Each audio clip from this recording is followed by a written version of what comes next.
Hi, David. My name is Vaughn, and I'm from News 5 and 1 News here in the Philippines. It's nice to speak Oh, with you virtually. yes, nice to speak with you. And congratulations in advance for this new series. Now, Dave, I Oh, want thank to you. ask you how challenging yet cool to direct and produce a series based on one of the most infamous um, issues or scandals, not Sure. just in US politics, but in world politics.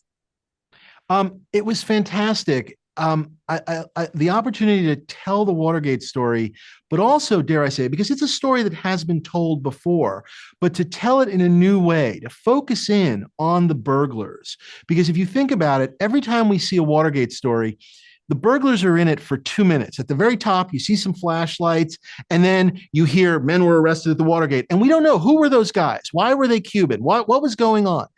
This is the story that goes, we're going to tell Watergate, but we're going to zoom in on Hunt and Liddy, and we're going to tell their story of not only Watergate, how they got to Watergate, how the break in of Ellsberg's psychiatrist because of the Pentagon Papers in Beverly Hills leads to Watergate, and then what it does to their family. What is the price of putting yourself on the line for a president and thinking to yourself, he's going to take care of me, and then he doesn't. And so it was just this fascinating opportunity to tell this story that also tell it in a new way. And dare I say, it's as important a story today, and maybe even some people have forgotten about it, but we have a former president getting indicted in the United States of America. So stories about the abuses of power are as important now. And in some ways, the chance to look at what's going on in American politics today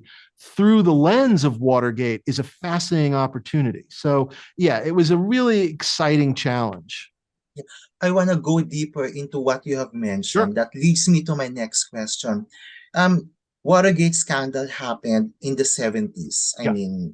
But how relevant is that issue to our present society now? Sure. As a filmmaker, how are you going to present that to be more relevant to our present time?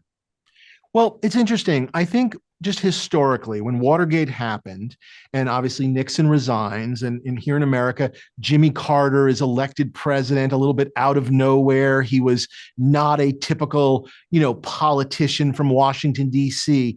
And there was this wonderful sense that that everything had been swept away. It was a new time and that none of this was ever going to happen again.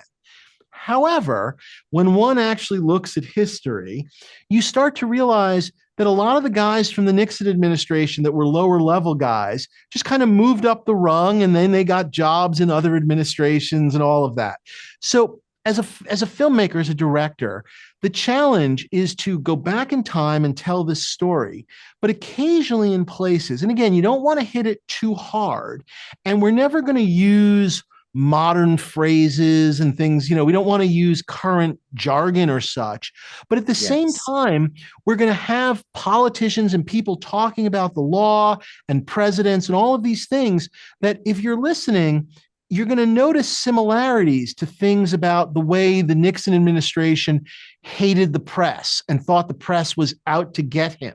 And you're going to start to say to yourself, well, wait a second, that sounds a lot like things I'm hearing on the news today, where politicians, yell about the press and say, oh, that's what they're saying is not true.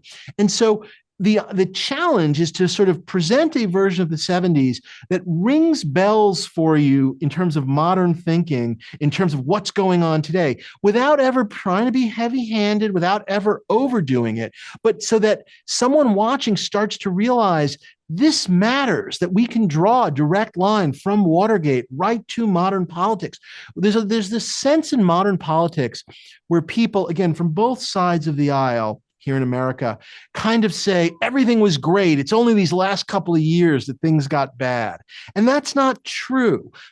Things have been sometimes better, sometimes worse, but the same problems today in terms of presidents overreaching, thinking they're untouchable, guys working for presidents and putting the president's interest ahead of their own, much like Hunt and Liddy did, and then going to jail and the president doesn't help them.